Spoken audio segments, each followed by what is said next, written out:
আল্লাহু আকবার।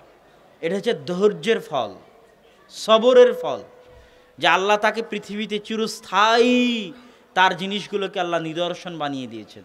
তাকে আল্লাহ এমন সন্তান দিয়েছেন যে সন্তানের বংশে তিনি পৃথিবীর সর্বশ্রেষ্ঠ নবীকে প্রেরণ করেছেন। ইসমাইলের বংশে মুহাম্মদ সাল্লাল্লাহু আলাইহি ওয়াসাল্লাম প্রেরিত হয়েছেন। তাহলে বস্তুবাদী দুনিয়া, রিজিকের আলোচনায় আমি এতক্ষণ যেটা আপনাদের ক্লিয়ার করতে চাইলাম দ্বিতীয় পয়েন্টে, যে বস্তুবাদী দুনিয়া মানে দুনিয়ার সবাই বস্তুর পিছনে ছুটে, যা চোখে দেখা যায়। যেটা চোখে দেখা যায় না ওটার জন্য ধৈর্য ধারণ করতে পারে না। আমার 1 বিঘা জমি দরকার, এর জন্য হত্যাও করে দিতে পারে। বুঝতে পারেননি? আমার এত টাকা দরকার, এর জন্য চুরি ডাকাতি বাটপারি সব করতে পারে। এর জন্য মারামারি গন্ডগোল কেস কোর্ট কাচারি সব করতে পারে। কেন? তার টার্গেট দুনিয়া। সে ছেড়ে দিয়ে আল্লাহর কাছে প্রতিদান পাওয়া বুঝে না, ছেড়ে দিয়ে আল্লাহর উপর ভরসাকে বুঝে না, ছেড়ে দিয়ে আল্লাহর জন্য ধৈর্য ধারণ কি তা বুঝে না।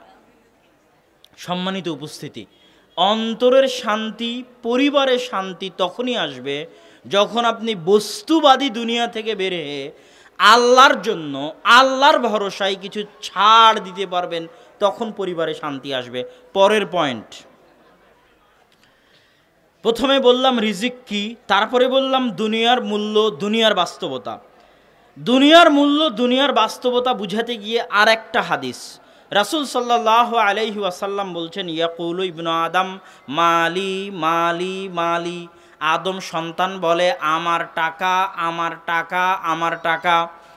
অথচ আদম সন্তান টাকা দিয়ে কি করে? মা আকালা ফাফনা, টাকা দিয়ে খায়, খেয়ে শেষ হয়ে যায়, হজম হয়ে যায়। 7 দিন আগে যা খেয়েছেন তা এখন নাই, সকালে যা খেয়েছেন তা এখন নাই, হজম হয়ে গেছে। ওমা লাবিসা ফাবলা, আদম সন্তান টাকা দিয়ে কি করে? জামা কিনে। 10 বছর আগে যে জামা কিনেছিলেন তা এখন নাই, 5 বছর বয়সে যে জামা পরেছিলেন তা এখন নাই। টাকা দিয়ে আদম সন্তান খায়, হজম হয়ে যায়। টাকা দিয়ে আদম সন্তান জামা কিনে পুরাতন হয়ে যায়।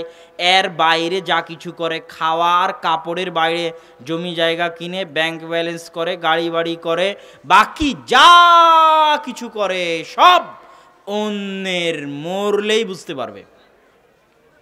তার বাপ যখন মরেছিল তখন সে যেমন তার বাপের জমি জায়গা, বাড়ি গাড়ি, ব্যাংক ব্যালেন্স নিয়ে গন্ডগোল করেছে, সেও যখন মারা যাবে তার ছেলে মেয়ে, স্ত্রী পুত্র তার ব্যাংক ব্যালেন্স, বাড়ি গাড়ি নিয়ে গন্ডগোল করবে।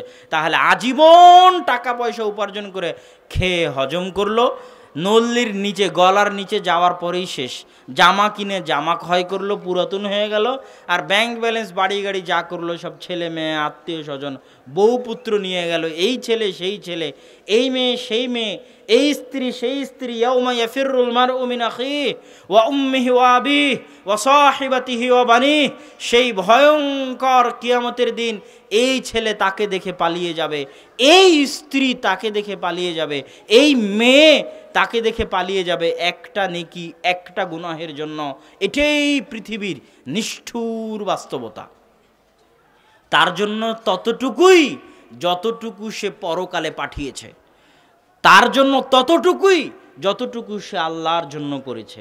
এই জন্য ইবনুল কাইয়িম রাহিমাহুল্লাহ বলছেন, মানুষ পৃথিবীতে বসবাস করে 100 বছর, কিন্তু কিয়ামতের মাঠে দেখে সে বেঁচেছিল 1 মাস, 1 দিন, 10 দিন। মানুষ পৃথিবীতে টাকা ইনকাম করে কোটি কোটি, কিয়ামতের মাঠে দেখে সে আসলে টাকা ইনকাম করেছিল 100, 1000, 500, 2000। কেন? এই 100 টাকাই সেই টাকা যেটা সে আল্লাহর সন্তুষ্টির জন্য দান করেছিল। যেটা আল্লাহর সন্তুষ্টির জন্য করেনি ওটাও কিন্তু গণ্য হবে না। এই 1 মাসই সে 1 মাস, যে 1 মাসে আল্লাহর জন্য কিছু করেছে, সারা জীবন মিলে 1 মাস দাঁড়িয়েছে মা কানা লিল্লাহ, যেটা আল্লাহর জন্য। তাহলে 100টা বছর তার জীবন হলো না, কেননা সে সময়কে কাজে লাগায়নি। এই জন্যই আল্লাহ সুবহানাহু তাআলা পবিত্র কোরআনে বলছেন, ওয়াল আসর ইন্নাল ইনসানা লাফি খুসর। সময়ের শপথ, সারা পৃথিবীর সব মানুষ সময়ের বিষয়ে ক্ষতিগ্রস্ত। সারা পৃথিবীর সব মানুষ সময়ের বিষয়ে ক্ষতিগ্রস্ত। সারা পৃথিবীর সব মানুষ সময় নষ্ট করে, সব মানুষ সময় অপচয় করে। কারা করে না জানো? ইল্লাল্লাযীনা আমানু ওয়া আমিলুস সালিহাত ওয়া তাওয়াসাউ বিল হক ওয়া তাওয়াসাউ বিস সবর। একমাত্র তারা সময় নষ্ট করে না যারা ঈমান আনয়ন করে, করে, সৎ কাজ করে, পরস্পরকে সত্যের আদেশ দেয়, ধৈর্যের আদেশ দেয়, একমাত্র তাদের সময় নষ্ট নয়, বাকি যা আছে সবই সময় নষ্ট। আর এক হাদিসে রাসূল সাল্লাল্লাহু আলাইহি ওয়াসাল্লাম বলছেন, আদ-দুনিয়া কুল্লুহা মালউনা, দুনিয়া এবং তার মাঝে যা কিছু আছে সব কিছু অভিশপ্ত, সব কিছুই অভিশপ্ত, ইল্লা মা কানা লিল্লাহ, শুধু ওটাই অভিশপ্ত নয় যেটা আল্লাহর জন্য করা হয়। এখন আপনি বলবেন, তাহলে যদি সবই শুধু আল্লাহর জন্য করি, আমার দুনিয়া কিভাবে চলবে, আমার জীবন কিভাবে চলবে? এখানকার যেটা উত্তর সেটা হচ্ছে, পৃথিবীর সব কাজ আল্লাহর জন্য করা সম্ভব, সব কাজ। দুনিয়ার এমন কোনো কাজ নাই যেটা কার জন্য করা সম্ভব নয়, আল্লাহর জন্য করা সম্ভব নয়। ব্যবসা আল্লাহর জন্য কি করা সম্ভব নয়? হ্যাঁ, কথা বলেন না কেন? সকাল সন্ধ্যা ইনকাম কি আল্লাহর জন্য করা সম্ভব নয়? অবশ্যই সম্ভব। নিয়ত এমন শক্তিশালী, এমন পাওয়ারফুল, এমন মজবুত জিনিস, যে কাজ আপনি করেননি ওই কাজের নেকি পেতে পারেন নিয়ত দিয়ে। আপনি একজনকে দেখলেন, চেয়ারম্যান সাহেব ঘোষণা দিল যে আজকে আমি 1 লাখ টাকা দিয়ে গেলাম। আপনি মাঠে বসে আছেন, ভাবছেন আমার যদি 1 লাখ টাকা থাকতো আমিও দিতাম। আপনি দেননি, হয়তো কোনোদিন হবেনও না 1 লাখ টাকার মালিক, তবু আপনার নেকি লেখা হয়ে গেছে। শুধু নিয়ত এত মজবুত, এত পাওয়ারফুল। আপনি খারাপ কাজের নিয়ত করেছেন, করেননি, কোনো গুনাহ নাই, করতে পারেননি, কোনো গুনাহ নাই। ভালো কাজের খালি নিয়ত করলেন যে আজকে আব্দুল্লাহ বিন আব্দুর রাজ্জাকের বক্তব্য শুনলাম, কাল ফজরের সালাত আদায় করব, পারেন না পারেন, এই নিয়তের জন্য আপনার নেকি লেখা হয়ে গেছে। আর নিয়ত এত পাওয়ারফুল যে দুনিয়ার সব কাজকে আপনি নেকিতে পরিণত করতে পারেন নিয়ত দিয়ে। এমন কি আপনার স্ত্রীর সাথে মিলনে, সহবাসে যাওয়াকেও নেকিতে পরিণত করা সম্ভব নিয়ত দিয়ে। রাসূল সাল্লাল্লাহু আলাইহি ওয়াসাল্লাম বলছেন, তোমাদের কেউ যখন তার স্ত্রীর কাছে যায়, এটা সাদাকা, নেকি, দানের নেকি, সাদাকার নেকি। সাহাবীরা আশ্চর্য, আল্লাহ রাসূল বলেন কি? তখন রাসূল সাল্লাল্লাহু আলাইহি ওয়াসাল্লামের উত্তরের সারমর্ম যে মহান আল্লাহ এত অদয়ালু, এত দয়াহীন, অরহমতওয়ালা, রহমতবিহীন, এত করুণাবিহীন, এত নিষ্ঠুর সত্তা, আল্লাহ সুবহানাহু ওয়া তাআলার দয়া করুণার এত কমতি হয়ে যায়নি যে মানুষ যে কাজ হারাম পন্থায় করলে গুনাহ হবে, ওই কাজ আল্লাহর বান্দা যদি হালাল পন্থায় করে তো আল্লাহর দয়ার এত কমতি হয়নি যে হারাম পন্থায় করলে আল্লাহ গুনাহ দিবেন আর হালাল পন্থায় করলে আল্লাহ নেকি দিবেন না। আল্লাহর দয়া করুণার এত অভাব হয়নি। ওই কাজে যদি মানুষ হারামভাবে করতো আল্লাহ গুনাহ দিতেন, সেটাই যদি মানুষ হালালভাবে করে আল্লাহ নেকি দিবেন। নিয়ত পরিষ্কার থাকা লাগবে। বিবাহ করতেছি কেন? লজ্জা স্থান হেফাজতের জন্য, নেকি। বিবাহ নেকি, বিবাহ সুন্নাত, নেকি। ব্যবসা করতে যাচ্ছি কেন? আগে ব্যবসা করতে যাইতাম বাড়ি গাড়ি বানাবো ইত্যাদি হ্যানত্যান দুনিয়াবি উদ্দেশ্য। এখন ব্যবসা করতে যাচ্ছি কেন? যত টাকা বেশি হবে তত টাকা যেন আল্লাহর রাস্তায় ব্যয় করতে পারি।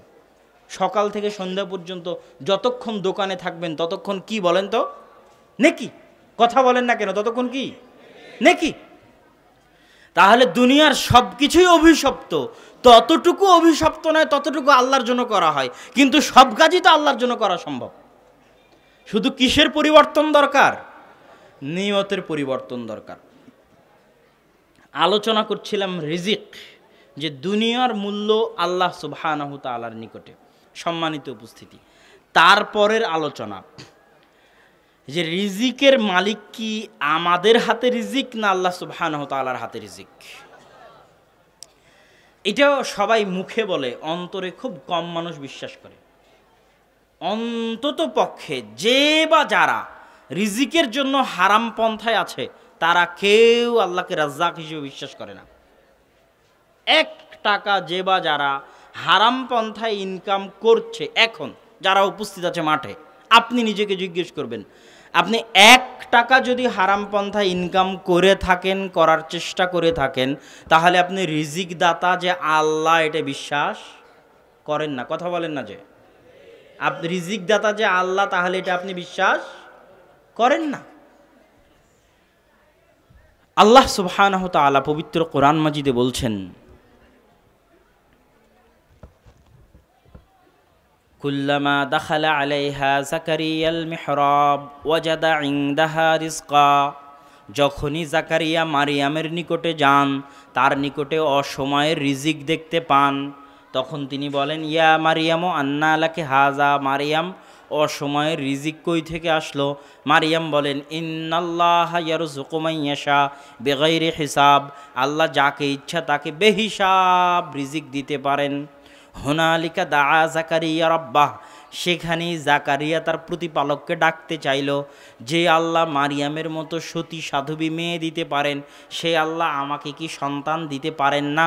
ডাকতে ডাকতে আল্লাহকে জাকারিয়া বলছেন, আল্লাহ ওয়াস্তা আল্লাহ রস সাইবা, হে আল্লাহ আমার চুল পেকে সাদা হয়ে গেছে।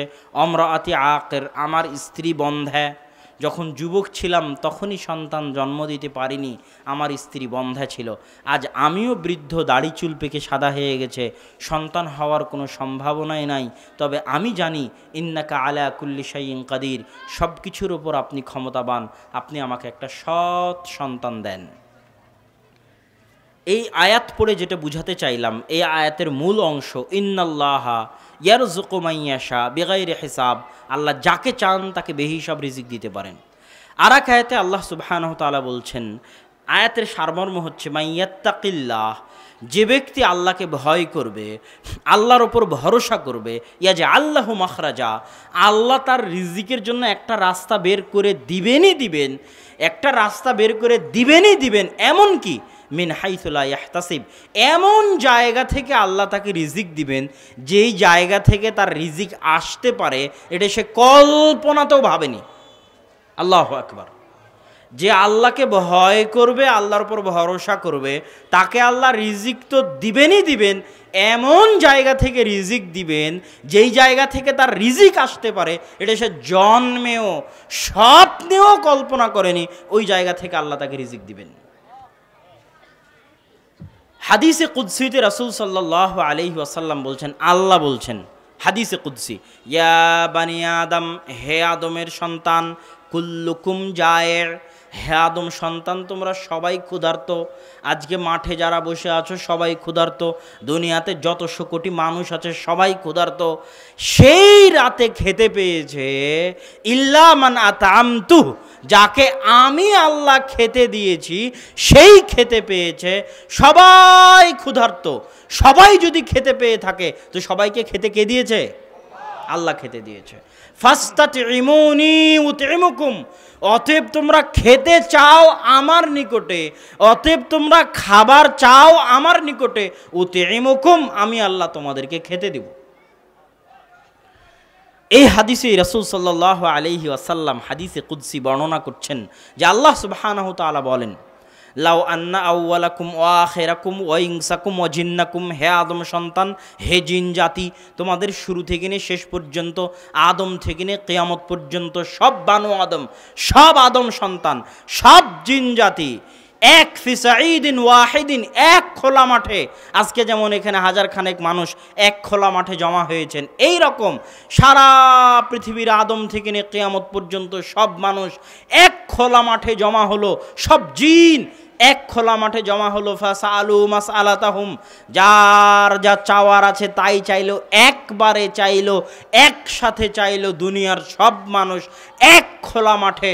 আর আল্লাহ সুবহানাহু ওয়া তাআলা দুনিয়ার সব মানুষ আর জিনকে একই মাঠে একই সাথে যার যা চাওয়ার আছে, কে 100 কোটি টাকার মালিক হতে চায়, কে 100 বিঘার সম্পত্তি চায়, কে 1000 বিঘার সম্পত্তি চায়, যার যা চাওয়ার আছে এক মাঠে একই সাথে সব মানুষ সব জিনকে আল্লাহ তাদের চাওয়া পূর্ণ করে দিলেন। মা নাকাসা মিম্মা ইনদি, আল্লাহ বলছেন এভাবে দেওয়ার পরে আমার নিকটে যা আছে তা থেকে ততটুকু পরিমাণও কমতি সৃষ্টি হবে না। একটা সুই সাগরে ডুবিয়ে ওই সুইয়ে উঠালে সুইয়ের সাথে লেগে থাকা পানির জন্য সমুদ্রের পানিতে যতটুকু কমতি সৃষ্টি হয়, একসাথে এক মাঠে সব মানুষ সব জিনের সকল চাওয়া একবারে পূর্ণ করে দিলেও আল্লাহর নিকটে যা আছে তাতে ততটুকুও কমতি সৃষ্টি হবে না।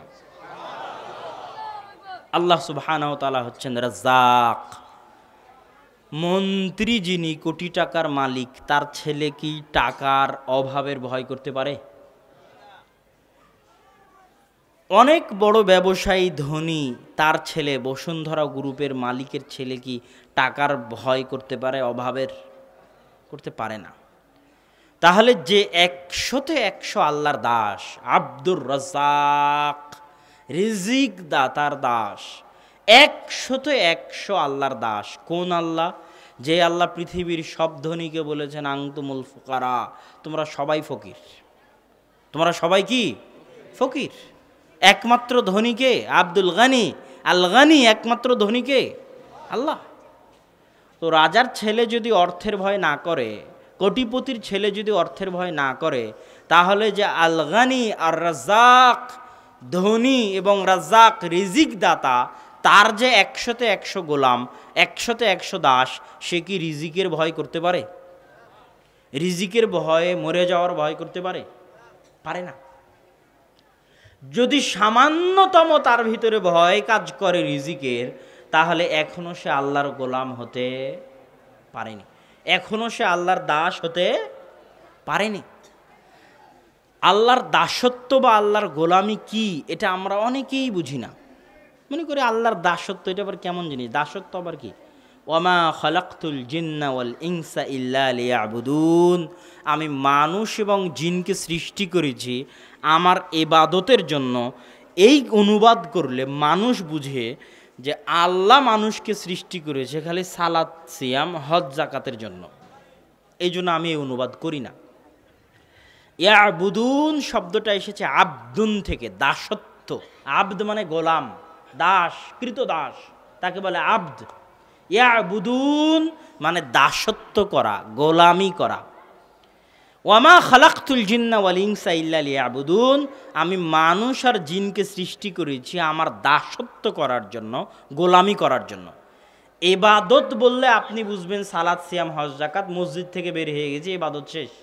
আর দাসত্ব মানে জন্ম থেকে মৃত্যু, মাথার চাঁদি থেকে পায়ের পাতা, সকাল থেকে সন্ধ্যায় 24 ঘন্টা আল্লাহর দাসত্বের মধ্যে থাকার নাম হচ্ছে দাসত্ব। তো আল্লাহ দাসত্বের জন্য সৃষ্টি করেছেন। এখন দাসত্ব কি সেটা আপনাকে বুঝে, কেন দাসত্ব না বুঝলে রিজিকের ভয় আপনার দূর হবে না। আল্লাহর দাসত্ব কি জিনিস? পৃথিবীতে যে বা যারা আল্লাহ সুবহানাহু তাআলার যতটুকু দাস বা গোলাম নয়, সে বা তারা ততটুকু অন্য কিছুর দাস বা গোলাম। পৃথিবীতে যে বা যারা যতটুকু আল্লাহর দাস বা গোলাম নয়, ততটুকু সে অন্য কিছুর দাস বা গোলাম। যেমন কেউ আছে মদের দাস, মদের গোলাম, বুঝতে পেরেছেন কি? কেউ আছে বিড়ি সিগারেটের দাস, বিড়ি সিগারেটের গোলাম। কেউ আছে নারীর দাস, নারীর গোলাম। কেউ আছে টাকার দাস, টাকার গোলাম। কেউ আছে ক্ষমতার দাস, ক্ষমতার গোলাম। কারো পায়ে ক্ষমতার জিঞ্জির বাঁধা আছে, ক্ষমতার দাসত্বের জিঞ্জির। কারো পায়ে নারীর দাসত্বের জিঞ্জির বাঁধা আছে, কারো পায়ে টাকার দাসত্বের জিঞ্জির বাঁধা আছে, কারো পায়ে মদের দাসত্বের জিঞ্জির বাঁধা আছে, কারো পায়ে জুয়ার দাসত্বের জিঞ্জির বাঁধা আছে, কারো পায়ে বিড়ি সিগারেটের দাসত্বের জিঞ্জির বাঁধা আছে, কারো পায়ে, যুবক সমাজ শোনো, কারো পায়ে ফ্রি ফায়ার, পাবজি গেমের দাসত্বের জিঞ্জির বাঁধা আছে। এটা দাসত্ব। যে এই গেম খেলে সে বলতে পারবে যে এটা 100-তে 100 দাসত্ব, গোলামি, কৃতদাস। তো কারো পায়ে ফ্রি ফায়ার, পাবজি গেমের দাসত্বের জিঞ্জির বাঁধা আছে। তাহলে পৃথিবীতে কেউ আজাদ, প্রকৃত স্বাধীন কেউ নাই। পৃথিবীতে প্রকৃত স্বাধীনতা, মুক্ত বাতাসের স্বাদ, মুক্ত বাতাসের স্বাদ কারো বুকের মধ্যে নাই, কারো হৃদয়ের মধ্যে নাই। সবারই কোনো না কোনো দাসত্ব, কোনো না কোনো দুর্বলতা, কোনো না কোনো অধীনস্থতা, কোনো না কোনো সংকীর্ণতা, কোনো না কোনো মুখাপেক্ষিতা তার ভিতরে কাজ করে। পৃথিবীর 100-তে 100 আজাদ, 100-তে 100 স্বাধীন, 100-তে 100 মুক্ত বাতাসের নিঃশ্বাস সেই নিতে পারে যে 100-তে 100 আল্লাহর দাস, আল্লাহর গোলাম। এটা হলো আল্লাহর দাসত্বের সুফল, আল্লাহর গোলামির সুফল। পৃথিবীর কিছুই আপনার রাস্তায় বাধা হয়ে দাঁড়াতে পারবে না, পৃথিবীর কিছুই আপনার রাস্তায় ভয় দেখাতে পারবে না। আপনি যখন 100-100 আল্লাহর গোলাম, আল্লাহর দাস, তখন আপনি পারমাণবিক বমের চেয়ে শক্তিশালী।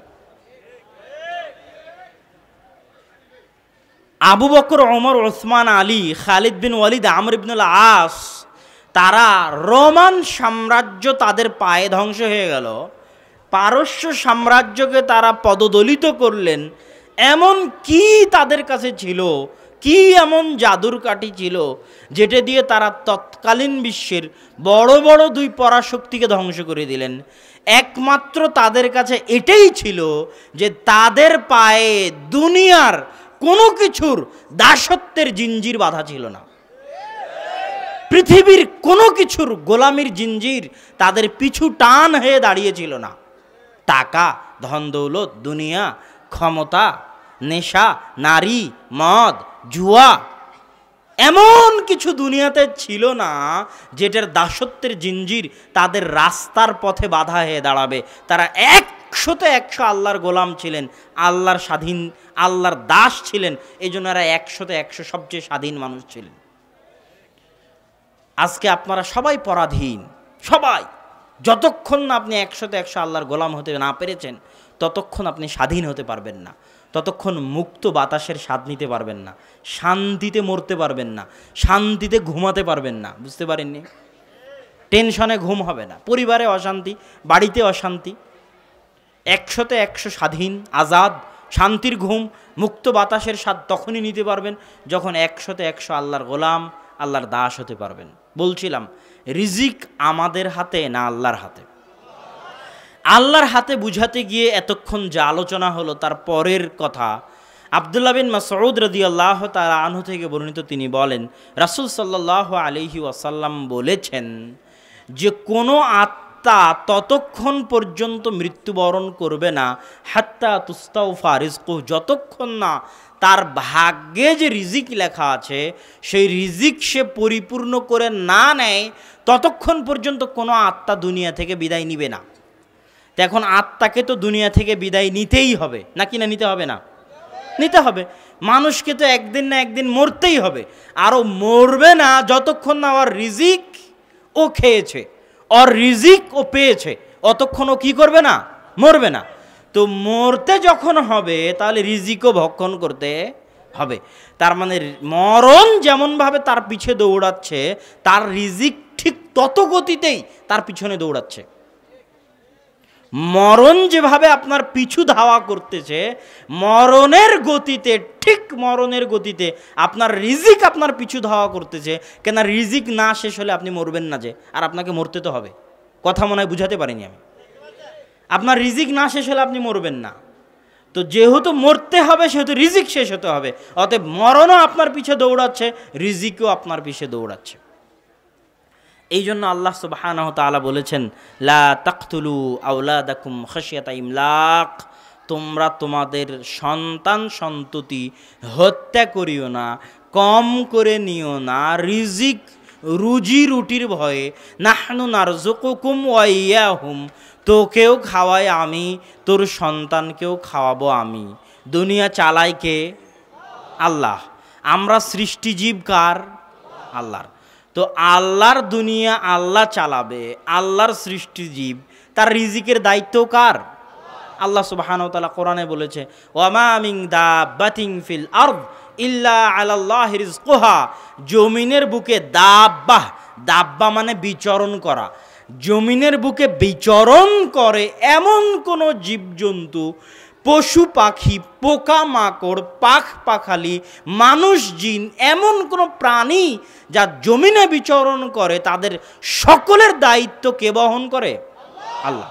শুধু তাই নয়, একদিনে আজকে সারা পৃথিবীতে যত মানুষ যত খাবার খেয়েছে, সারা পৃথিবী তত মানুষের খাবার সারা পৃথিবীর জীবজন্তু, পশু পাখি, পানিতে থাকা মাছ, সমুদ্রে থাকা জীবজন্তু, যত জীবজন্তু, পোকামাকড়, পশু পাখি, সাপ বিচ্ছু, বাঘ ভাল্লুক, সিংহ, মাছ, হাঙ্গর, তিমি, যা আছে, যত পশু পাখি জীবজন্তু আছে, তারা একদিনে যা খেয়েছে, সারা দুনিয়ার সব মানুষ আজকে একদিনে ততখানি খাবার খেতে পারেনি। এটা বিজ্ঞানের পরিসংখ্যান বলে। কথা মনে হয় বুঝাতে পারিনি আমি। আজকে সারা পৃথিবীতে দুনিয়াতে যত মানুষ আছে, তারা যা খেয়েছে, তাদের খাবার, পৃথিবীতে যত জীবজন্তু জানোয়ার আছে, তারা আজ দিনে যা খেয়েছে তার সমান হবে না, তাদেরটা বেশি হবে। তো ওদেরকে খাওয়াইছে কে? আল্লাহ। তো ওদেরকে যদি আল্লাহ খাওয়াতে পারে, আমাদের পারেন না? ওমর রাদিয়াল্লাহু তাআলা বলছেন, লাওয়াং তুম তাওয়াক্কালুনা আলাল্লাহি হাক্কা তাওয়াক্কুলিহি, শোনো, যদি তোমরা আল্লাহর উপর সত্যিকার ভরসা করো, তো একটা পাখি ঘর থেকে খালি পেটে বের হয়, তাগদু খিমাসাও ওয়া তারুহু বিতানা। আজকে সারা পৃথিবীর লক্ষ লক্ষ কোটি কোটি পাখি ঘর থেকে খালি পেটে বের হয়েছে আর ফিরেছে ভরা পেটে।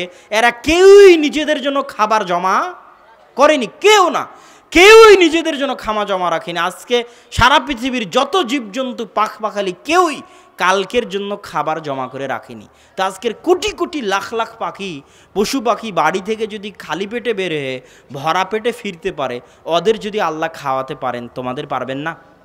পারবেন। তো মানুষ এখনো নিজের রিজিকের মালিক হতে পারেনি। আল্লাহ বলছেন, শোনো, তুমি এখনো তোমার রিজিকের মালিক হতে পারোনি, তোর রিজিকের মালিকও আমি। তুই যেহেতু এখনো তোর নিজের রিজিকের মালিক হতে পারিসনি, সন্তানের রিজিক নিয়ে চিন্তা করিস কোন সাহসে? তোকেও খাওয়াই আমি, তোর সন্তানকেও খাওয়াবো আমি। খাওয়ানোর দায়িত্ব কার? আল্লাহ সুবহানাহু ওয়া তাআলার। সম্মানিত উপস্থিতি, এই আলোচনা বলার পরের অংশ বলে বক্তব্য শেষ করে দিব। খাওয়াবেন যখন আল্লাহ, ঘর থেকে বের কেন হব? ঘরে বসে খেতে চাই। যখন আল্লাহ খাওয়াবেন, আমি কেন ঘর থেকে বের হব?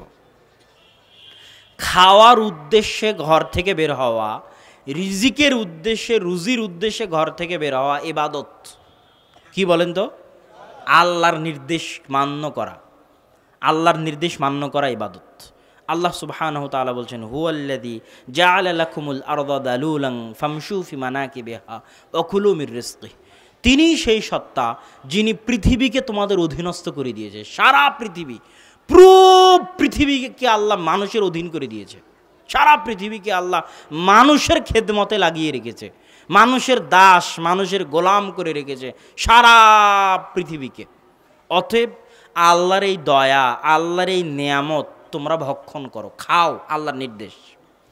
আল্লাহ সুবহানাহু ওয়া তাআলা কোরআন মাজিদের অন্য আয়াতে বলছেন, ফাইদা কুদিয়াতিস সালাত ফান্তাশিরু ফিল আরজ।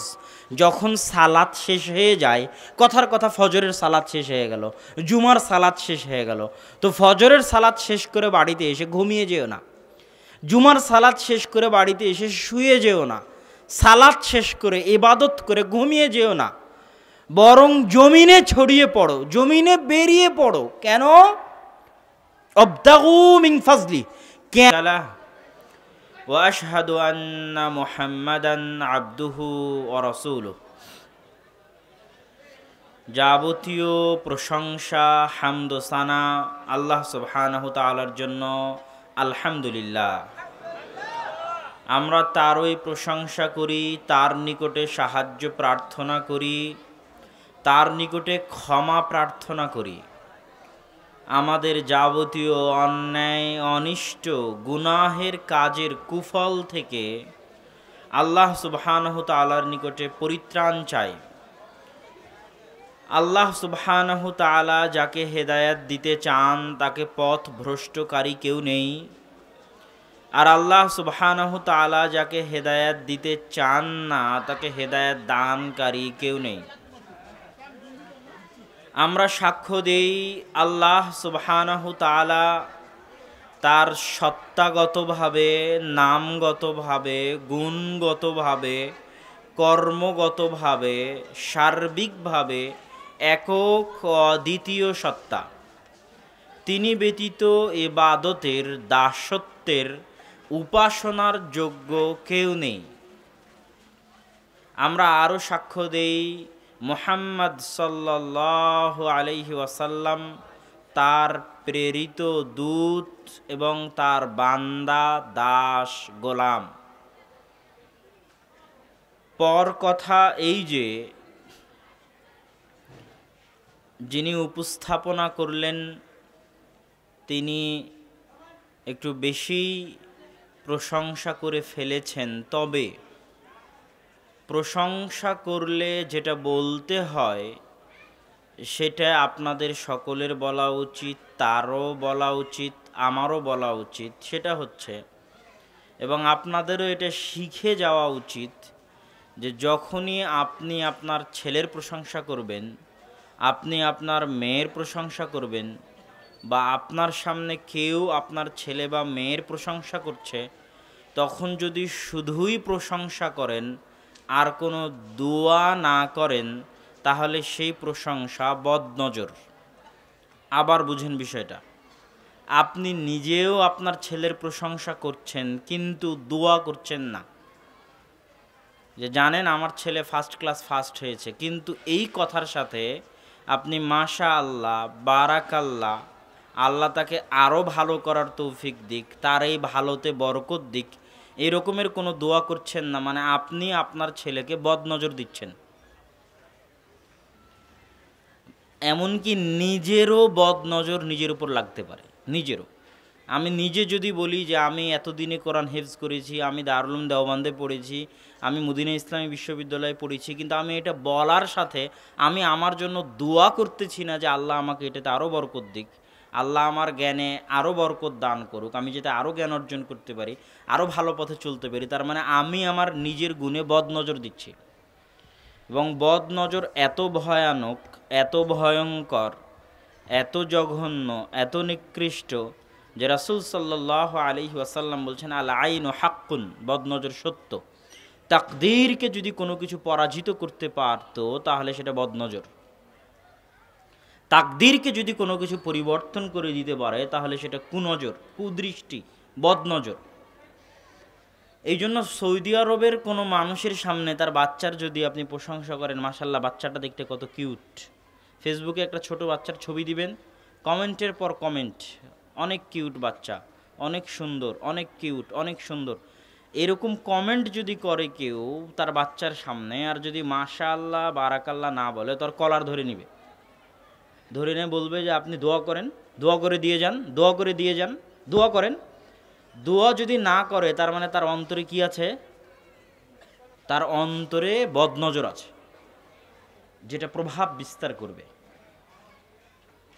এই জন্য আমি আপনাদের কাছে অনুরোধ করব, আমি আপনাদের কাছে দোয়া প্রার্থী, যেহেতু আমার প্রশংসা করা হলো, যিনি প্রশংসা করেছেন তার কাছেও, আপনাদের কাছেও, যে আপনারা দোয়া করবেন যেন আল্লাহ সুবহানাহু ওয়া তাআলা আমার জ্ঞানে বরকত দান করেন। আল্লাহুম্মা আমিন। তো রিজিক হচ্ছে এমন এক জিনিস যার মুখাপেক্ষী আমরা সবাই। মানুষ মাত্রই কিসের মুখাপেক্ষী? রিজিকের মুখাপেক্ষী। কেননা মুখাপেক্ষীহীন সত্তা, অমুখাপেক্ষী সত্তা একমাত্র কে? আল্লাহ সুবহানাহু ওয়া তাআলা। এবং এটা আল্লাহর গুণ, এটা আল্লাহর পরিচয়। আল্লাহ বলছেন কুল হুয়াল্লাহু আহাদ, বলো তিনি একক অদ্বিতীয়, সব ক্ষেত্রে একক অদ্বিতীয়, তার নামে একক অদ্বিতীয়, তার সত্তায় একক অদ্বিতীয়, তার গুণে একক অদ্বিতীয়, তার কর্মে একক অদ্বিতীয়। সেই একক অদ্বিতীয়ের প্রমাণ আসতে থাকবে। এক নাম্বার আল্লাহুস সামাদ, যিনি অমুখাপেক্ষী, মুখাপেক্ষীহীন, পৃথিবীতে কেউ নাই। কেউ যদি বলে যে আমি আল্লাহ, আমি খোদা, তাহলে ওকে দেখতে হবে ও কোনো কিছুর মুখাপেক্ষী কিনা। যদি কোনো কিছুর মুখাপেক্ষী হয় ও আপনাকে কিছু দিতে পারবে না। যে অন্য কিছুর মুখাপেক্ষী সে অন্য কাউকে কিছু দিতে পারে? পারে না। আপনি যদি বলেন আপনি শাহজালালের কবরে গিয়ে কিছু চাইবেন, শাহজালাল দিতে পারবে আপনাকে, তাহলে আপনাকে দেখতে হবে শাহজালাল ঘুমের মুখাপেক্ষী কিনা। শাহজালাল কি ঘুমাতো না? ঘুমাতো না। কথা বলেন না কেন? ঘুমাতো। শাহজালাল পেশাব পায়খানার মুখাপেক্ষী কিনা? পেশাব পায়খানা না করে কি শাহজালাল দুনিয়াতে বেঁচে থেকেছে? সে পেশাব পায়খানার মুখাপেক্ষী। শাহজালাল খাদ্যের মুখাপেক্ষী কিনা? সে খাবার খেত কিনা? না খেয়ে বেঁচে থাকতো, সে খাদ্যের মুখাপেক্ষী। শাহজালাল স্ত্রী সন্তান আশেপাশের পাড়া প্রতিবেশীর মুখাপেক্ষী কিনা? মুখাপেক্ষী। তো যেই দুনিয়াতে দাবি করবে যে আমি গড, আমি খোদা, বা অন্য কেউ দাবি করবে যে অমুক গড অমুক খোদা, তাহলে প্রথম প্রশ্ন আল্লাহুস সামাদ, আল্লাহ বলছেন আল্লাহ অমুখাপেক্ষী। এখন তুমি বলো, তুমি যাকে গড বলতেছ, তুমি যাকে রব বলতেছ, ইলাহ বলতেছ, সে কোনো কিছুর মুখাপেক্ষী কিনা? আল্লাহ বলেছেন আয়াতুল কুরসিতে, আল্লাহু লা ইলাহা ইল্লা হুয়াল হাই, আল্লাহ চিরঞ্জীব। তুমি যার কথা বলতেছো সে মারা গেছিল কিনা? মারা গেছে মানে সে চিরঞ্জীব নয়। দুনিয়াতে এসেছে মানে মারা যাবেই, আর মারা গেছে মানে সে চিরঞ্জীব নয়। আল্লাহ চিরঞ্জীব, আল কাইয়ুম, চিরস্থায়ী, লা তাখুযুহু সিনাতুন ওয়ালা নাওম, আল্লাহকে ক্লান্তিও স্পর্শ করে না, ঘুমও স্পর্শ করে না। তো তুমি যাকে গড বলতেছো তাকে কি ক্লান্তি স্পর্শ করে না করে না? করে। তার কি ঘুম পায় না পায় না? পায়। তাহলে তিনি ইবাদতের যোগ্য, তিনি দাসত্বের যোগ্য, তিনি সিজদা পাওয়ার যোগ্য, তার কাছে চাইলেই পাওয়া যাবে, যিনি কোনো কিছুর মুখাপেক্ষী নন। তিনি একমাত্র কে? আল্লাহ সুবহানাহু ওয়া তাআলা। আর আমরা মানুষ রিজিকের মুখাপেক্ষী। রিজিক আলোচনার বিষয়। রিজিক ছাড়া আমাদের চলবে না, আমরা পেটে কিছু দেওয়ার মুখাপেক্ষী। এই জন্য লকডাউনের শুরুতে আব্দুর রাজ্জাক বিন ইউসুফ কঠোর ভাষায় বলেছিল যে লকডাউন দিয়ে পৃথিবী চলবে না। কেননা পৃথিবীর মানুষ কিসের মুখাপেক্ষী? রিজিকের মুখাপেক্ষী, আর রিজিক ঘরে বসে আসবে না। লকডাউন দিয়ে পৃথিবী চালানো যাবে না। আজ হোক, কাল হোক, পরশু হোক, খুলে দিতেই হবে। কেননা ঘরে বসে মানুষ খাবার পাবে না। যদি মনে করে করোনা থেকে বাঁচতে ঘরে বসে থাকবো, তাহলে না খেয়ে ঘরের মধ্যে মারা যাবে, খাদ্যের অভাবে ঘরে মারা যাবে। করোনার ভয়ে বাইরে মরতো করোনার রোগে, আর ঘরে কিসে মরবে? খাদ্যের অভাবে, টাকার অভাবে। তো পৃথিবীতে করোনা কেন? এরকম লাখো করোনা যদি আসে, এর চেয়ে হাজারো শক্তিশালী কিছু আসে, তবুও মানুষকে ঘর থেকে বেরোতে হবে, তবুও মানুষকে কাজ করেই খেতে হবে। ঘরে বসে মানুষ রিজিক পাবে না। মানুষ রিজিকের মুখাপেক্ষী। আল্লাহ মানুষকে রিজিকের মুখাপেক্ষী করে সৃষ্টি করেছে। আর মানুষের এই মুখাপেক্ষিতাই যেন মানুষকে নিরহংকারী করে, এটা আল্লাহ সুবহানাহু ওয়া তাআলা চান। মানুষ যেন তার আসল অস্তিত্ব এবং বাস্তবতা বুঝতে পারে। যখন মায়ের পেট থেকে জন্ম হয়েছিল, তখন মায়ের বুকে দুধের ঝর্ণাধারা আল্লাহ না দিলে পৃথিবীর কেউ আপনার রিজিকের ব্যবস্থা করতে পারত না। এবং আপনি তখন পিতামাতার ভালোবাসার মুখাপেক্ষী ছিলেন। আপনি একাই পৃথিবীতে চলতে পারেননি। পিতামাতা সহযোগিতা করে কোলে কাকালে নিয়ে দুধ খাইয়ে পরিষ্কার পরিচ্ছন্ন পেশাব পায়খানা পরিষ্কার করে আপনাকে মানুষ করেছে। মানে আপনি হচ্ছেন দুর্বল সৃষ্টিজীব। ইন্নাল ইনসানা খুলিকা হালুআ, মানুষকে দুর্বল করে সৃষ্টি করা হয়েছে। আবার যখন বার্ধক্য ফিরে আসে তখন আবার দুর্বল হয়ে যায়। কিন্তু যৌবন বয়সে সব কিছু কী করে? ভুলে যায়, মনে করে মুই কি হনুরে। কিন্তু ছোটোবেলাতেও কিছু ছিল না, ছোটোবেলাতেও চরম মুখাপেক্ষী ছিল, বার্ধক্য অবস্থাতেও চরম মুখাপেক্ষী হয়ে যাবে। রিজিক, রিজিক কি? রিজিক মানে কি শুধু আমি যেটা খাই সেটা রিজিক? না, আমার স্ত্রীও আমার রিজিক, আমার সন্তানও আমার রিজিক, আমার জ্ঞানও আমার রিজিক, আমার মান সম্মানও আমার রিজিক, আমার পদমর্যাদা, চেয়ারম্যান, মেম্বার, এমপি, মন্ত্রী, এটাও আমার রিজিক। রিজিক শুধু খাদ্যদ্রব্য নয়, বরং মানুষ তার পুরো জীবনে যা কিছু অর্জন করে সবই কিসের অন্তর্ভুক্ত? রিজিকের অন্তর্ভুক্ত। এই জন্য আল্লাহ সুবহানাহু ওয়া তাআলা বলেছে কোরআন মাজিদে, রব্বানা আতিনা ফিদ দুনিয়া হাসানাহ ওয়া ফিল আখিরাতি হাসানাহ ওয়া কিনা আযাবান নার। হে আল্লাহ, আপনি আমাকে দুনিয়াতে কল্যাণ দিন। মানে দুনিয়াতে আল্লাহ যা কিছু দিবে সবই রিজিক। আপনার বয়সটাও আপনার রিজিক। কথা মনে আমি বুঝাতে পারছি না। আপনার হায়াতও আপনার রিজিক, আপনার সম্মান, আপনার স্ত্রী, আপনার পুত্র, শুধু খাদ্যদ্রব্য নয়, আপনার টাকা পয়সা, জমি জায়গা, বাড়ি, আপনার গাড়ি পর্যন্ত আপনার রিজিক, আপনার এই জামা কাপড় পর্যন্ত আপনার রিজিক, আপনার মান সম্মান, জ্ঞান গরিমা সবই, সারা পৃথিবীতে আপনার জীবনে আপনি যা কিছু পান তার সবই কিসের অন্তর্ভুক্ত? রিজিকের অন্তর্ভুক্ত। রিজিক কি এটা বুঝার পরে পরের আলোচনা হচ্ছে দুনিয়ার মূল্য বা দুনিয়ার নিষ্ঠুর বাস্তবতা বা দুনিয়ার দাম, আজকে বেলদি বাজারে একটা জমির দাম রাস্তার পাশে কত হতে পারে, সেই জমি যখন পূর্বাচলে ঢুকবে তখন কত হতে পারে, সেই জমি যখন বসুন্ধরা, গুলশান, বাড়িধারা, ধানমন্ডিতে যাবে তখন দাম কত হতে পারে 1 ডিসিমিলের। সেই জমি যখন ঢাকা পেরিয়ে চলে যাবে লন্ডনে, চলে যাবে নিউ ইয়র্কে, চলে যাবে চীনের রাজধানীতে, চলে যাবে হংকংয়ে, তখন ওই জমির দাম কত হতে পারে। এইভাবে সারা পৃথিবীতে যত বিঘা, যত কোটি বিঘা জমি আছে তার টোটাল দাম কত হতে পারে। কথা কি আমার বুঝতে পারছেন?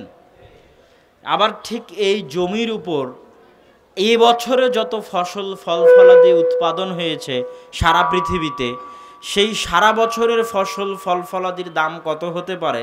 আর এরকম ফসল ফল ফলাদি পৃথিবী যতদিন থেকে আছে ততদিন যাবৎ যত উৎপাদিত হয়ে এসেছে তার দাম কত হতে পারে, ভবিষ্যতে যত উৎপাদিত হবে তার দাম কত হতে পারে।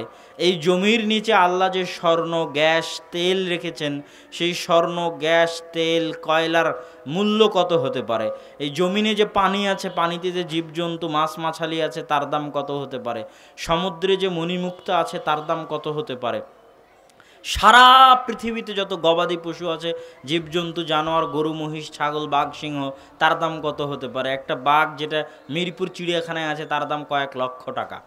এগুলোর দাম কত হতে পারে। তাহলে সারা পৃথিবীর মূল্য যদি কেউ নির্ধারণ করতে চায়, মানুষ কি পারবে নির্ধারণ করতে? সারা পৃথিবীতে যত গাছ আছে তার দাম কত হতে পারে, যত গাছ আছে মানুষ নির্ধারণ করতে পারবে? পারবে না। আল্লাহ সুবহানাহু তাআলা বলছেন রাসূল সাল্লাল্লাহু আলাইহি ওয়াসাল্লামের ভাষা অনুযায়ী এবং আল্লাহর নিজের ভাষা পবিত্র কোরআনে বর্ণিত অনুযায়ী যে রাসূল সাল্লাল্লাহু আলাইহি ওয়াসাল্লাম একদিন এক বাজারের পাশ দিয়ে যাচ্ছেন, তো একটা মরা কানকাটা ছাগল পড়ে আছে।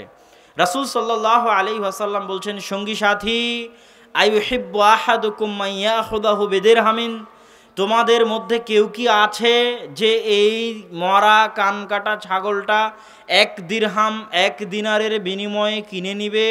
তখন সাহাবীরা বলছে, আল্লাহর রাসূল, কেউ যদি ফ্রিতেও দেয় তবুও তো এই মরা কানকাটা ছাগল কেউ নিবে না।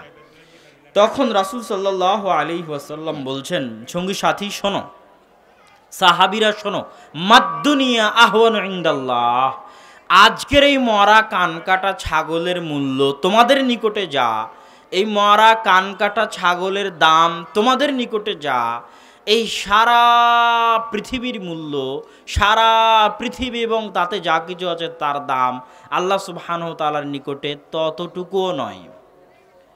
রাসূল সাল্লাল্লাহু আলাইহি ওয়াসাল্লাম বলছেন যে এই সারা পৃথিবী এবং তাতে যা কিছু আছে তার মূল্য আল্লাহ সুবহানাহু ওয়া তাআলার নিকটে যদি জানাহা বাউদাতিন, একটা মাছির ডানার সমানও হতো, তাহলে মা সাকাল্লাহু কাফেরান, আল্লাহ দুনিয়াতে কোনো কাফেরকে 1 ঢোক পানিও পান করতে দিতেন না।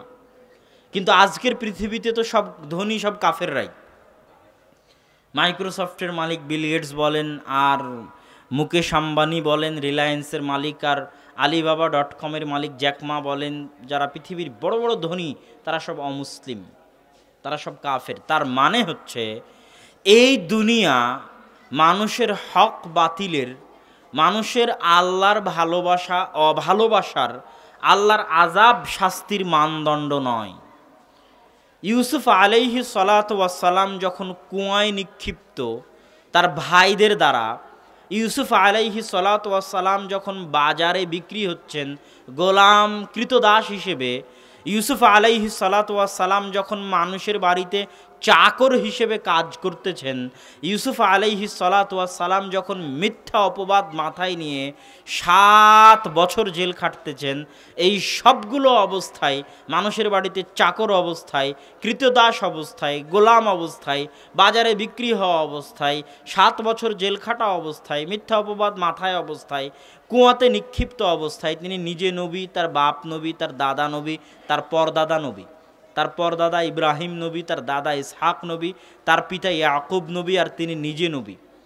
এবং তার পিতার দোয়া তার জন্য সর্বদা আল্লাহর নিকটে, এবং তার পিতা তার জন্য দোয়া করতে করতে চোখ হারিয়ে ফেলেছেন, অথচ এমত অবস্থায় তিনি এই জিনিসগুলো অতিক্রম করতেছেন। তো এত কঠিন অবস্থা একজন নবী অতিক্রম করতেছে, পিতা বাপদাদা 14 গোষ্ঠী সবাই নবী হওয়ার পরেও, পিতার দোয়া থাকার পরেও, আল্লাহ জানছেন তারপরেও, তার মানে কি আল্লাহ ইউসুফ আলাইহিস সালামকে ভালোবাসেন না? ইউসুফ আলাইহিস সালাতু ওয়াস সালামকে যে আল্লাহ ভালোবাসেন তার প্রমাণ হচ্ছে আল্লাহ ইউসুফ আলাইহিস সালাতু ওয়াস সালামকে জেনার মতো অপরাধ থেকে বাঁচিয়ে দিয়েছেন। এটা আল্লাহর ভালোবাসার প্রমাণ। আল্লাহর ভালোবাসার প্রমাণ দুনিয়া নয়, দিন পালন করার তৌফিক দেওয়া। আজকে বেলদিতে যত মানুষ আছে তার মধ্যে যারা এখানে এসেছেন তাদেরকে আল্লাহ অবশ্যই যারা আসেননি তাদের তুলনায় একটু হলেও বেশি ভালোবাসেন বলেই আল্লাহ সুবহানাহু ওয়া তাআলা তার নিকটে, তার কাছে, তার দিনের কাজ করার তৌফিক দিয়েছেন। এই জন্য রাসূল সাল্লাল্লাহু আলাইহি ওয়াসাল্লাম বলছেন, ইন্নাল্লাহা ইউতিদ দুনিয়া লিমান ইউহিব ওয়া মান লা ইউহিব। আল্লাহ দুনিয়া তাকেও দেন যাকে ভালোবাসেন, দুনিয়া তাকেও দেন যাকে ভালোবাসেন না। আল্লাহ দুনিয়া ফেরাউনকেও দিয়েছেন, কারুনকেও দিয়েছেন কাফের মুশরিক হওয়ার পরেও। আল্লাহ দুনিয়া সুলাইমানকেও দিয়েছেন, দাউদকেও দিয়েছেন মুমিন মুসলিম হওয়ার পরেও। মানে আল্লাহ দুনিয়া যাকে ভালোবাসেন তাকেও দেন, যাকে ভালোবাসেন না তাকেও দেন। কিন্তু আল্লাহর দ্বীনের আনুগত্য করার সুযোগ আল্লাহ তাকেই দেন যাকে তিনি ভালোবাসেন। সূরা ফাতিহার মধ্যে আল্লাহ সুবহানাহু ওয়া তাআলা বলছেন, সিরাতাল্লাযীনা আনআমতা আলাইহিম, তাদের রাস্তা যাদের উপর আপনি দয়া করেছেন। মানে সিরাতে মুস্তাকিমে চলার সুযোগ তাদের হয় যাদের উপর কার দয়া আছে? আল্লাহর দয়া আছে। মানে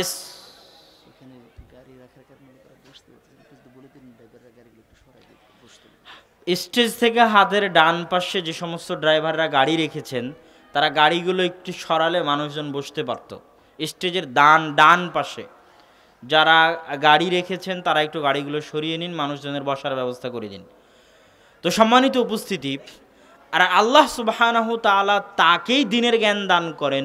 মান ইউরিদিল্লাহু বিহি খায়রান ইফাক্কিহু ফিদ্দীন, তাকেই আল্লাহ দ্বীনের জ্ঞান দান করেন যাকে আল্লাহ ভালোবাসেন। তাহলে দুনিয়া ভালোবাসার মাপকাঠি নয়। মানে দুনিয়ার মূল্য আল্লাহ কোরআনে যেভাবে বর্ণনা করেছেন যে একটা ছোট বাচ্চা শীতলক্ষা নদীর ধারে খেলতে গেল, খেলতে গিয়ে বালুতে কিছু আঁকালো, বালু দিয়ে একটা বাড়ি বানালো, খেলা শেষে ফিরে আসার সময় লাথি দিয়ে বালুর ওই বাড়ি লেখা সব মিটিয়ে দিয়ে চলে আসলো। এই ছোট বাচ্চার নিকটে ওই বালুর তৈরি ঘর বাড়ি দাগের যতটুকু মূল্য, এই পৃথিবীর মূল্য আল্লাহর নিকটে ততটুকুও নয়। এই জন্য এই পৃথিবীতে আল্লাহ ন্যায় অন্যায়, এই পৃথিবীকে আল্লাহ সুবহানাহু ওয়া তাআলা প্রতিদানের মানদণ্ড বানাননি। পৃথিবী হচ্ছে আমলের জায়গা, প্রতিদানের জায়গা পরকাল, মৃত্যুর পরে। রিজিকের আলোচনায় এই অংশে যেটা বলতে চাইলাম সেটা হচ্ছে দুনিয়ার মূল্য অন্তর থেকে বের করতে হবে। পৃথিবী হয়ে গেছে বস্তুবাদী, পৃথিবীর সব মানুষ বস্তুবাদী হয়ে গেছে। এই জন্য পৃথিবীতে এত অশান্তি। আজকে একটা বাড়িতে আমিও ছিলাম, আব্বুও ছিল, জুমার সালাতের পর। তো তাদের ছেলের মা আর ছেলের বউয়ের মধ্যে সমস্যা হচ্ছে, বাসার ফ্ল্যাটের বারান্দাওয়ালা বড় বাড়িতে বড় রুমে, বারান্দাওয়ালা বড় রুমে মাও থাকতে চায়, বউও থাকতে চায়। এটা নিয়ে গন্ডগোল। কথাটা বুঝেন যে একটা ফ্ল্যাটের কয়েকটা রুম আছে, তার মধ্যে বারান্দাওয়ালা যেটা বড় রুম, সেই রুমে মাও থাকতে চায়, আর কে থাকতে চায়? বউও থাকতে চায়। এই নিয়ে গন্ডগোল। সেই গন্ডগোল এত গন্ডগোল যে আমাদের সামনে সেটা পেশ হয়ে তারা পরস্পরে তর্ক বিতর্ক করতেছে। এর নাম হচ্ছে বস্তুবাদী দুনিয়া। বস্তু মানে যেটা চোখে দেখা যায় সেটা বস্তু। এই মোবাইল চোখে দেখা যাচ্ছে এটা বস্তু, মাইক বস্তু, টাকা চোখে দেখা যায় বস্তু, বাড়ি চোখে দেখা যায় বস্তু, গাড়ি চোখে দেখা যায় বস্তু। সম্মান কি চোখে দেখা যায়? নেকি কি চোখে দেখা যায়? জ্ঞান কি চোখে দেখা যায়? চোখে দেখা যায় না। যেটা চোখে দেখা যায় না সেটা বস্তু নয়। তো সারা পৃথিবী হয়ে গেছে বস্তুবাদী। এবং যারা সেকুলার তারা মানুষকে এটাই বুঝাতে চায়, খাও দাও ফুর্তি করো, দুনিয়াটা মস্ত বড়, দুনিয়াই সফলতার মাপকাঠি, এটাই বুঝাতে চায়। আর আমি রিজিকের এই পয়েন্টে এসে আপনাকে বুঝাতে চাচ্ছি দুনিয়া সফলতার মাপকাঠি নয়। আল্লাহ কোরআনে সফলতার মাপকাঠি বলে দিয়েছেন, ফামান যুহজিহা আনিন নার ওয়া উদখিলাল জান্নাহ ফাকাদ ফাজ। শোনো, সফল সেই, সাকসেসফুল সেই, যতই যারা মোটিভেশনাল স্পিচ দিক বলুক এটা সফলতার সূত্র, এই করলে সফল হয়ে যাবেন, সেই করলে উন্নত মানের কেরিয়ার গড়তে পারবেন, অমিথ্যুক। আল্লাহ কোরআনে বলছে, শোনো, প্রকৃত সফলতা, আসল সফলতা, সত্যিকার সফলতা সেটাই ফামান যুহজিহা আনিন নার, যাকে জাহান্নাম থেকে দূরে সরিয়ে দেওয়া হয়েছে, ওয়া উদখিলাল জান্নাহ, জান্নাতে প্রবেশ করিয়ে দেওয়া হয়েছে, সেই সফল। তথা আপনি সফল না ব্যর্থ এটা সেই দিন বুঝতে পারবেন যেই দিন আপনি নিজেকে জান্নাতে আবিষ্কার করবেন। যতক্ষণ নিজেকে জান্নাতে দেখতে না পাচ্ছেন তখন কিছুই সফলতার মাপকাঠি নয়, কিছুই সফলতার মাপকাঠি নয়, কিছুই নয়। তো ইসলাম বস্তুবাদে বিশ্বাস করে না, ইসলাম পরকালমুখীতে বিশ্বাস করে। সবর করো, ফল পাবা, আজ হোক কাল হোক পাবা। তো ওই বউ বলতেছে, আব্বু যখন সবরের নসিহত করলো তখন তিনি বলতেছেন যে আমি আমার নিজের মনের বিরুদ্ধে কত সবর করব। আমার মনের বিরুদ্ধে যাওয়া মানে আমার উপর অত্যাচার করা, আর এই অত্যাচার আমি মানতে পারবো না, মানবো না। আমার মনের বিরুদ্ধে যাওয়া মানে আমার উপর কি করা? অত্যাচার করা, আর এই অত্যাচার আমি মানবো না, মানতে পারবো না। আমি অনেক স্যাক্রিফাইস করেছি, আর করতে পারবো না। তো ইব্রাহিম আলাইহিস সালাতু ওয়াস সালামের স্ত্রী ইসমাইল আলাইহিস সালাতু ওয়াস সালাম সহ তিনি তার স্ত্রীকে যে কাবা ঘরের পাশে রেখে গেলেন, তো সেই স্ত্রীকে ইব্রাহিম আলাইহিস সালাতু ওয়াস সালাম কি দিয়েছেন? ইসলামের ইতিহাসে তো এমন কিছু বোঝা যায় না যে এটা তিনি তার ওই স্ত্রীকে দিয়েছেন, হাজেরাকে দিয়েছেন, বোঝা যায় না, কিছুই বোঝা যায় না। এমনকি এতটুকুও বলেননি যে তোমাকে আমি এখানে রেখে গেলাম, এইভাবে থাকিও, এই সমস্যা হতে পারে, এইভাবে চলিও, কিছুই বলেননি। জানানো নি যে এখানে উনি কেন রেখে যাচ্ছেন। উনি আগে আগে হাঁটছেন, পিছে স্ত্রী হাঁটছে। আইনা তাযহাবি ইব্রাহিম, আপনি কোথায় যান? এই নির্জন মরুভূমিতে, মানুষ নাই, জন নাই, পশু নাই, পাখি নাই, গাছ নাই, পালা নাই, বাড়ি নাই, ঘর নাই, খাদ্যদ্রব্য নাই, কেউ নাই, এই নির্জন মরুভূমিতে আমাদেরকে রেখে আপনি কোথায় যান? আইনা তাযহাব, কোথায় যান? তো ইব্রাহিম আলাইহিস সালাম উত্তর দিচ্ছেন না। তখন তিনি পাল্টা প্রশ্ন করছেন, এটা কি আল্লাহর নির্দেশে রেখে যাচ্ছেন? তখন নাম, হ্যাঁ, আল্লাহর নির্দেশে রেখে যাচ্ছে। তো তাহলে আল্লাহ আমাদের ক্ষতি করবেন না। এইটা হলো ওনার আল্লাহর উপর ভরসা এবং সবর। ইব্রাহিম আলাইহিস সালাম তার সারা জীবনে মাত্র কয়েকবার, 3 থেকে 4 বার তার এই স্ত্রীর সাথে সাক্ষাৎ করতে এসেছেন মর্মে ইতিহাসে, হাদিস গ্রন্থগুলোতে প্রমাণ পাওয়া যায়। বাকি তিনি তার প্রথম স্ত্রীর সাথেই থেকেছেন ফিলিস্তিনে, তিনি এখানে আসেননি। তাহলে এই স্ত্রীকে তিনি কিছুই দেননি, বাড়িও দেননি, ঘরও দেননি, টাকাও দেননি, পয়সাও দেননি, কিছুই দেননি। নির্জন মরুভূমিতে ফেলে চলে গেছেন, অসহায় অবস্থায় ফেলে গেছেন।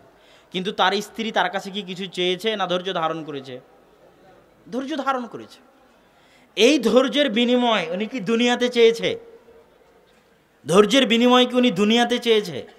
ধৈর্যের বিনিময় যে দুনিয়াতে চায় সে ধৈর্য কি তা বুঝে না।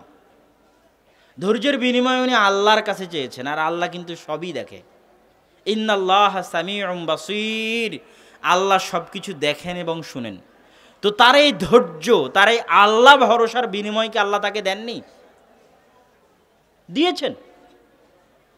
ইন্নাস সাফা ওয়াল মারওয়াতা মিন শাআইরিল্লাহ, আল্লাহর কোরআনের আয়াত। শোনো, সাফা মারওয়া আল্লাহর নিদর্শন।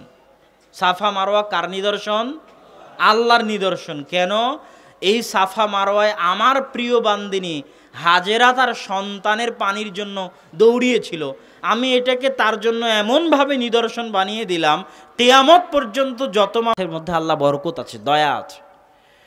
আর যখনই আপনি আল্লাহর দয়া আছে জানার পরেও ঘরে বসে থাকবেন, তখন আপনি অহংকারী। আপনি কি? অহংকারী। আপনি যদি কোটি টাকার মালিক হন, সারা পৃথিবীর সব সম্পদ আপনাকে দিয়ে দেওয়া হয়, তবুও আপনি ঘরে বসে থাকতে পারবেন না। কেননা পৃথিবীতে কার দয়া কার রহমত বিছানো আছে? আল্লাহর দয়া আল্লাহর রহমত বিছানো আছে।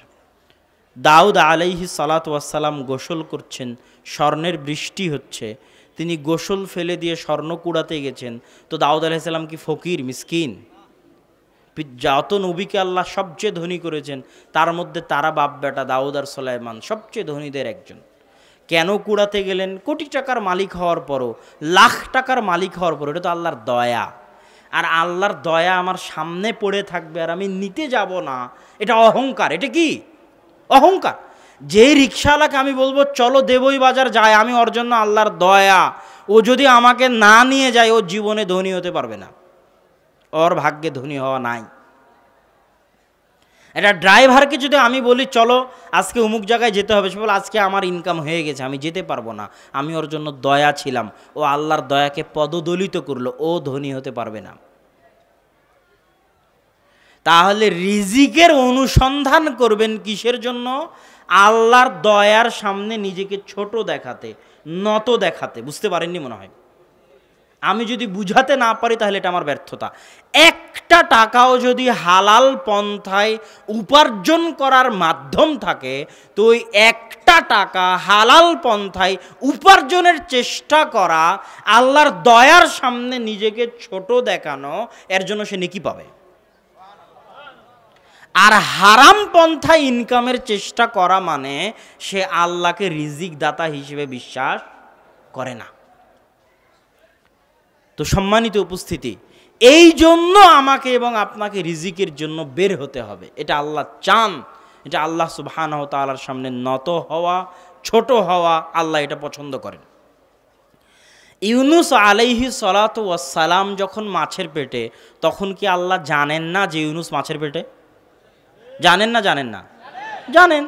তো ইউনুস আলাইহিস সালাম ভাবতে পারতেন যে আমি তো মাছের পেটে আছি, আল্লাহ তো দেখতে পাচ্ছেন, উনি কোনো না কোনো একটা ব্যবস্থা করবেন। ভাবতে পারতেন না? পারতেন না?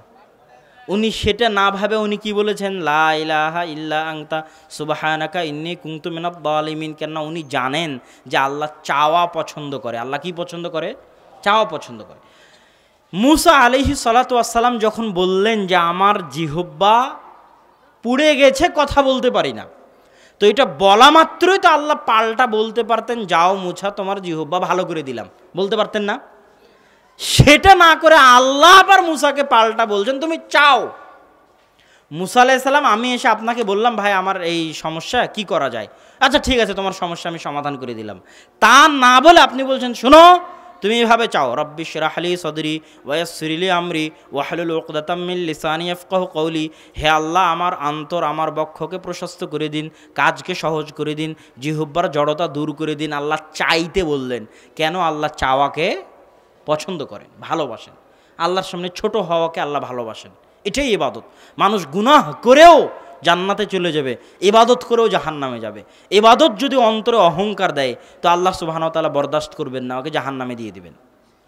আর গুনাহ যদি ওর অন্তরে আল্লাহর সামনে নত করে, ছোট করে, আল্লাহর সামনে কাঁদে, রাতে উঠে গিড়গিড়ায়, তো এই যে আল্লাহর সামনেও নত হচ্ছে, ছোট হচ্ছে, তো এই গুনাহকেও আল্লাহ নেকিতে পরিণত করে দিবেন, দিয়ে ওকে জান্নাতে দিয়ে দিবেন। এটা আল্লাহর ওয়াদা। কেন? ছোট হওয়াটা আল্লাহ পছন্দ করেন। তো আল্লাহর রিজিকের সামনে আমরা ছোট হব, দিয়ে রিজিক অন্বেষণ করতে যাব, যাতে আল্লাহ আমাদের রিজিকে বরকত দান করেন। আল্লাহুম্মা আমিন। বক্তব্য আরও অনেক লম্বা ছিল। শরী পদ্ধতিতে কিভাবে রিজিক বৃদ্ধি হতে পারে, রিজিকে বরকত বলতে কি বুঝায়, কি কি কারণে রিজিক ধ্বংস হয়ে যেতে পারে, রিজিকের অবমূল্যায়ন করলে রিজিক থাকবে না। ধনী হওয়া সহজ, কিন্তু ধন দৌলত টিকিয়ে রাখা কঠিন। ধনী হওয়া সহজ, ধন দৌলত টিকিয়ে রাখা কঠিন। ধনী হয়ে গেছেন, হয়ে যাওয়ার পর চাউল ধোয়ার সময় পড়ে গেছে, চাউলটা উঠিয়ে নেননি, ওই চাউল কার দয়া? আল্লাহর দয়া। হাত থেকে খাবার পড়ে গেছে, প্লেট থেকে ভাত পড়ে গেছে, উঠিয়ে নেননি, ওই ভাত কার দয়া? আল্লাহর দয়া। বিসমিল্লাহ বলে খাননি। এগুলো অনেক লম্বা আলোচনা ছিল, সে আলোচনাগুলো আপনারা সব রিজিক নামক যে বইটা আজকে বক্তব্যের শেষে, আব্বুর আলোচনার শেষে পাবেন, সেই রিজিক বইয়ে বিস্তারিত আলোচনা করেছি। আল্লাহ সুবহানাহু ওয়া তাআলা আমাদেরকে হালাল পন্থায়, হারাম থেকে বেঁচে থেকে রিজিক উপার্জনের তৌফিক দান করুক। আল্লাহুম্মা আমিন। এবং আমাদের রিজিকে আল্লাহ বরকত দান করুক। আল্লাহুম্মা আমিন। ওয়া আখিরু দাওয়ানা আনিল হামদুলিল্লাহি রাব্বিল আলামিন। আসসালামু আলাইকুম ওয়া রাহমাতুল্লাহি ওয়া বারাকাতুহু।